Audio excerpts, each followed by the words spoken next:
Hi all, welcome back to Sci-Fi Quest. Um, well, changing my plans. I didn't realise that the Secret Invasion started yesterday, so I'm going to do a reaction, first reaction to Secret Invasion, Episode 1, Resurrection. I hope you enjoy this video. Let's get on with it.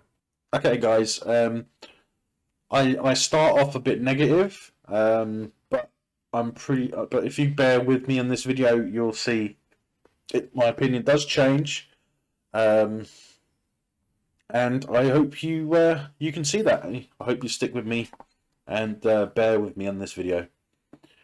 Uh, but before we start, hit the thumbs up, click the bell icon, select all to be notified of all upcoming content.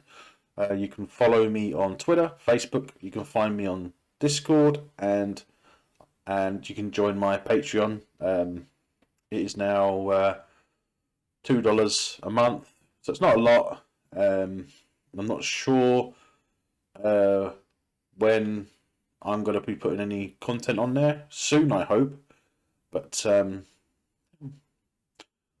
thanks for joining us. I hope you enjoyed the video. Take it easy, guys. Okay, so I haven't really had much to say. I mean, it's been playing for about 10 minutes now, and yeah, I'm not too sure about this. Um, I've heard some people say it's good, but to be honest, Marvel is not one of my favorites. I don't like a lot. Well, I wouldn't say I don't like. I don't enjoy a lot of their stuff as it stands at the moment. But I mean, I'm not sure about the show. I mean, from the start, it just doesn't seem to me to get my interest. If you understand what I'm saying, there really is nothing in the opening 10 minutes or so that suggests to me that it's going to be a good show. I mean, don't get me wrong. I enjoyed Agents of Shield. I enjoyed Agent Carter. I liked a number of the Marvel movies. My favorite of all the Marvels is actually Iron Man. I think that Iron Man is the best Marvel movie. But to be honest, this isn't grabbing my attention. It's like a lot of the other Marvel stuff didn't grab my attention. Um, so I'm going to carry on, and yeah, I'm giving my honest opinion because a lot of sci-fi and a lot of shows have been pretty bad lately, and we'll see if my opinion changes. I hope it does. In fact, the only thing that has actually caught my attention was in the opening credits when I saw Emilia Clarke's name. Um, I've been following Emilia Clarke since Game of Thrones, so we'll see. I'll just well, we'll see how it goes. Let's put it that way. Okay, so this is the first time I've seen Nick Fury, and we are about 10.5 minutes in. So, well, we'll see how it goes from here. I do like Nick Fury as a character, but like I say, a lot of the Marvel stuff has been pretty bad in my opinion. I'm not saying terrible. I know there are people out there that really love the Marvel universe, but I think I should explain what I mean because Marvel started out great. We had Iron Man, we had Iron Man 2, then we ended up with several others, including Captain America and stuff like that. But I feel that we've had so much Marvel shoved in our faces, essentially, over a short period. I mean, if they had spread it out over a longer period and not done so many shows and not done so many movies all at once, I think it would have been much better because they could have spent more time on them. Um, but it's just my opinion that they spend too much money. We've seen it recently that they take money from other productions to finish off a production that was already further along. I think, for example, it would be fair to say, from articles I've read um, and other channels that I watch, that Wakanda Forever took quite a bit of the budget for Ant-Man and the Wasp: Quantumania, and I think they've been doing that with a lot of their stuff, and I just think it was a mistake, but in their part, I mean, they could have done so much better. Um, but I don't know if it's Marvel themselves or if it's Disney influence, because I mean, a lot of Disney stuff lately has been flopping badly. I mean, they are hemorrhaging money everywhere. I mean, just look at what they're doing to their parks, and I'm not bad mouthing Disney, but I'm just saying they could do a hell of a lot better, to be honest. And if if they carry on the way they are, I don't see how Disney as an empire. I mean, I'm happy to say that it's a Disney empire. I don't see how they can continue in the next 5 years. Um, so yeah, is it Universal Soldiers? Universal Soldiers. Sorry, that was a slip of the tongue. I was meant to say Universal Studios is opening up a number of parks, I believe, and I think Warner Brothers is as well.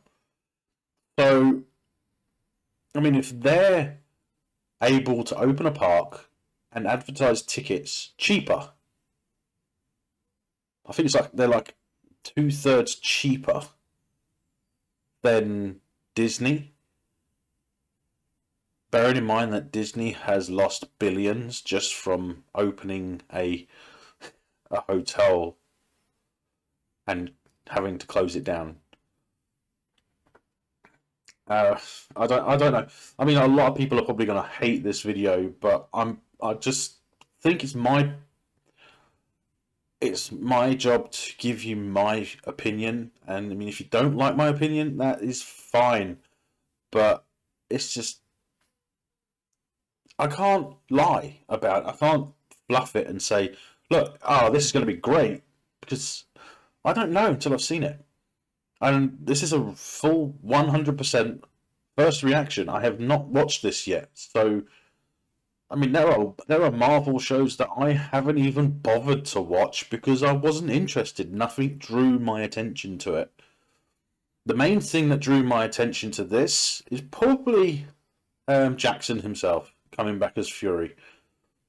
I mean, I wouldn't have thought he would he would come to do an entire series. Now, I know he's appeared in some of the shows and a lot of the movies, but I don't. I wouldn't have thought Jackson would have come back to do this for an entire show. Sorry, hiccup. Uh, but anyway, let's get back into this and see what happens. I can't get used to Amelia Clark as a brunette. Look, I mean, all those years of her as the Khaleesi with her blonde hair, it's just, I don't know, there's something about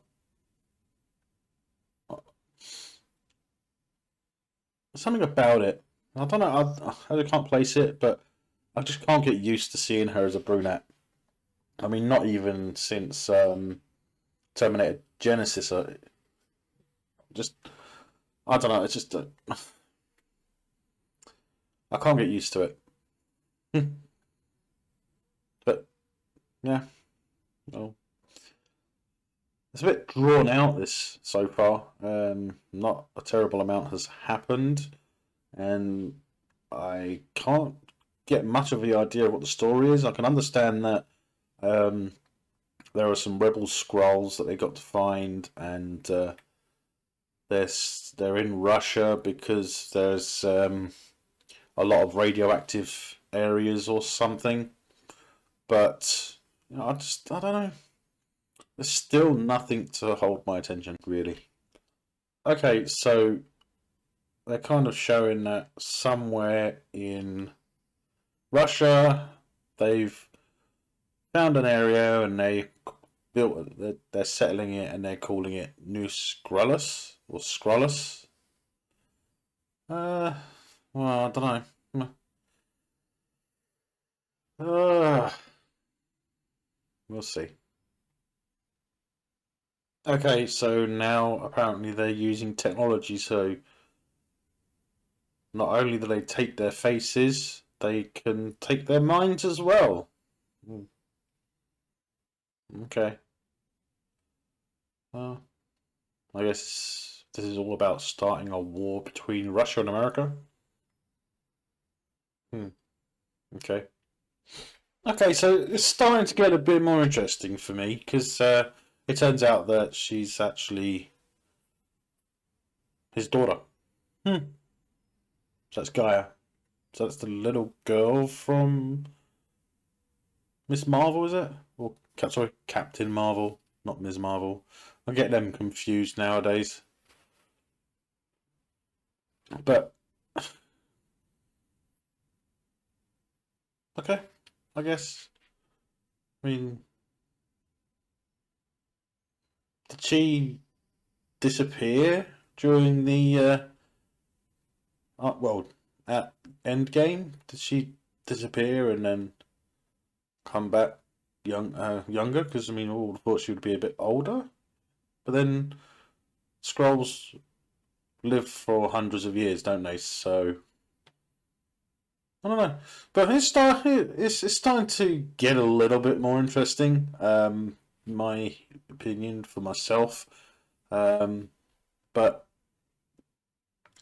I know I say that it's not drawing me in or anything. I mean, the first 2 or 3 episodes of most shows, um, they don't really have much, to keep you watching.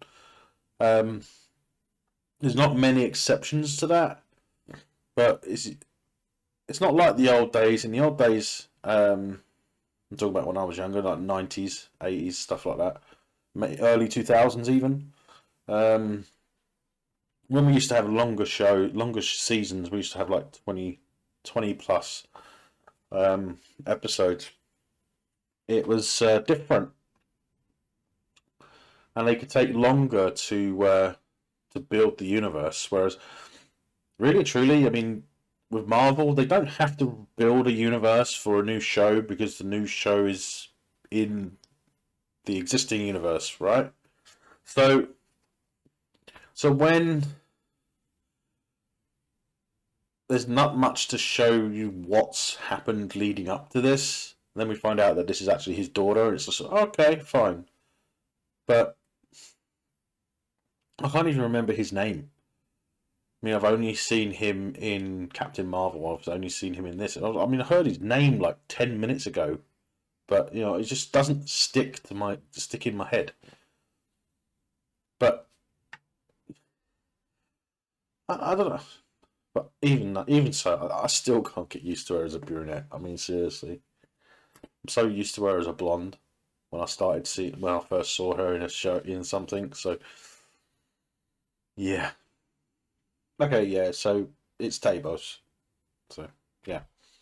So just heard the name again. I'm gonna try and remember it from now on because obviously I'm gonna try and make these videos, but I can't promise that they'll all be negative or positive because I can only say my thoughts and my opinions. I mean, I can't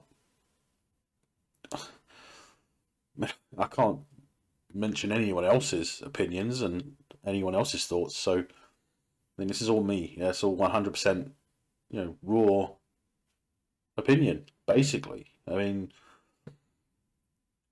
it's like Nick Fury, he looks like an old bum. He does. He looks like he sleeps on the streets.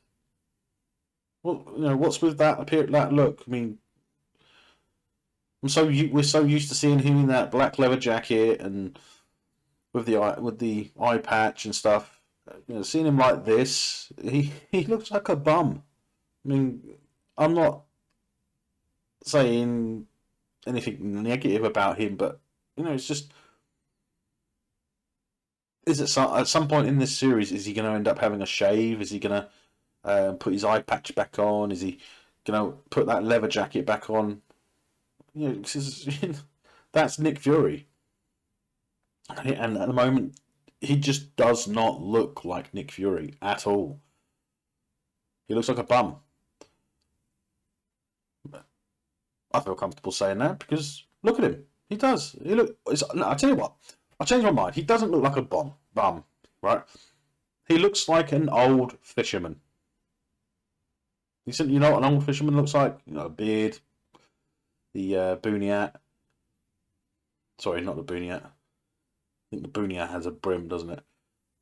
But the old woolly hat, woolly jumper, the thick coat, just doesn't look like Nick Fury.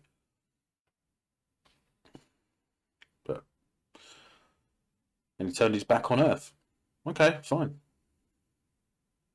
So he's helping Tobar out. Or Tobar, however you pronounce it.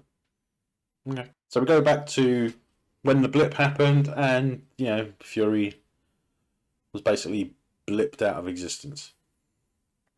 Now, that's what I want Nick Fury to look like. I mean, he's not wearing a big leather coat in this one because I think this was after the fall of S.H.I.E.L.D. anyway, but that's the Nick Fury we all know and recognise. This old fisherman-looking guy, that's not Nick Fury.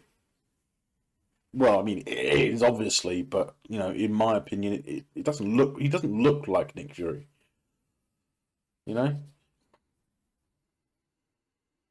But this is my opinion. So his daughter is basically letting him know that the attack is going to happen tomorrow, and there's going to be at least 100 operatives, and that they know he's going to be there. And we find a little bit of history stuff out about his wife, her mum. So yeah, okay, all right. Starting to get a little bit of backstory now, but yeah. Okay, so guys marked the bags with infrared spray, which can be seen through infrared lenses. Okay, makes sense. It's nice that she's turned back to her father, but a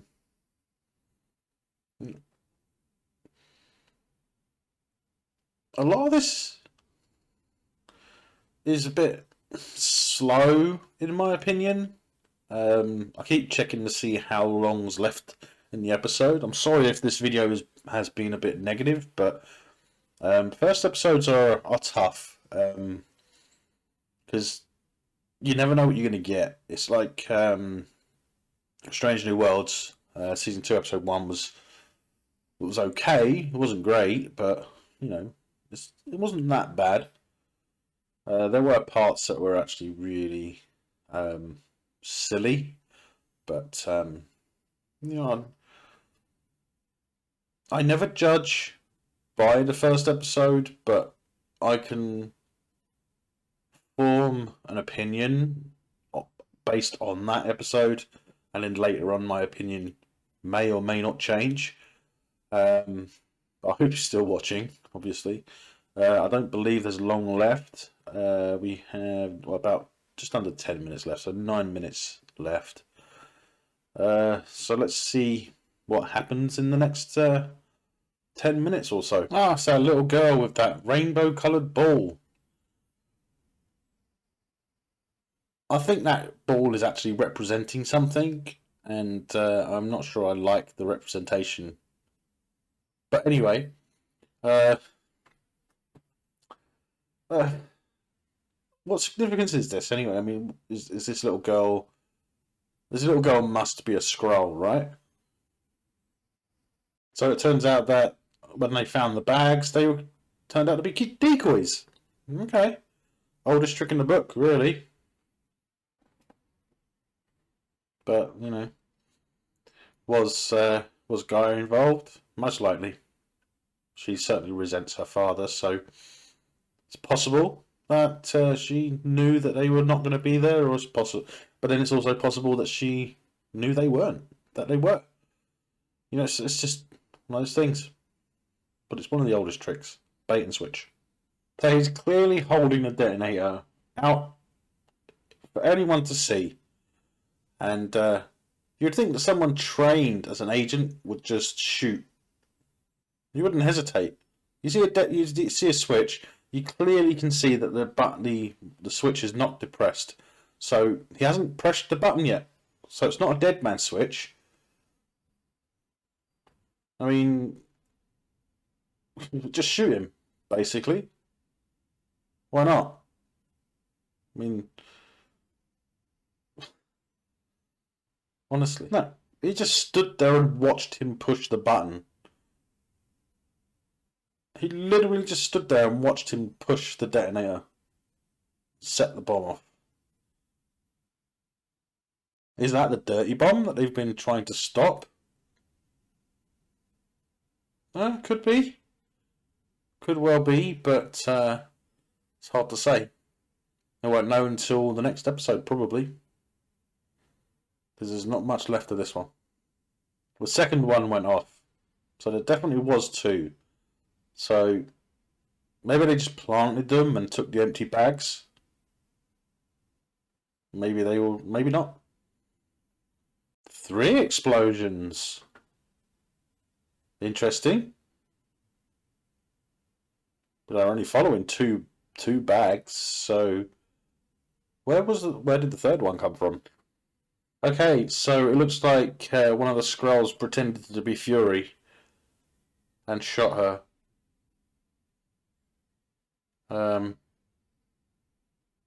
Okay, that was a shock. Wasn't expecting that. A 4th explosion, as if the first 2 weren't enough. Okay. The timing of it as well, because Fury had him right in his sights. Could have pulled the trigger any moment, and he didn't. So, the very first episode of this show, they apparently kill off a legacy character. A character that has been in this universe for, well, since, let me think, was it,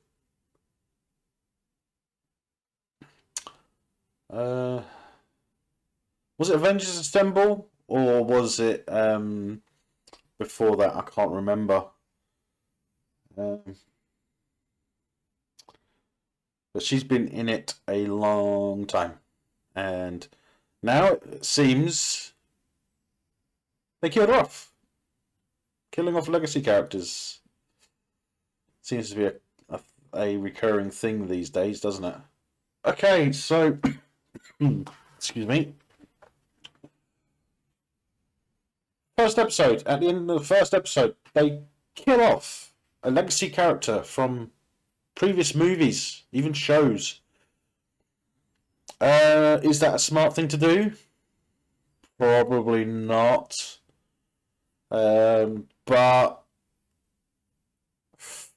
it's going to keep me interested for next week. Because even though I have said earlier on in this video that I haven't had anything so far to draw me in, I'm interested to find out if she actually dies. Because we don't see her die, we just see her laying on the ground, bleeding. So it'd be interesting to find out if these are dirty bomb explosions. Something tells me that they might just be normal explosives, just from the way the explosions appeared in the episode. But it's possible that they were dirty bombs, but I can't be sure. So tune into my video next week and find out. Yeah, it's one of those things. It's a show that I don't know if I like it yet. But so far, I have to say, not too interested.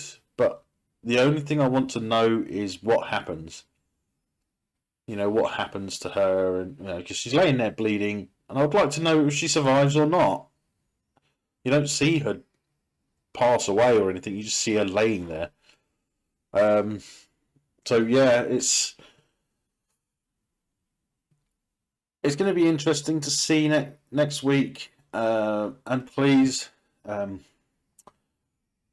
you like this video, please, hit the thumbs up, click the bell icon, select all, so you'll be notified of any upcoming content. You can follow me on Twitter, Facebook. You can find us on Discord and Patreon. But yeah, until next time.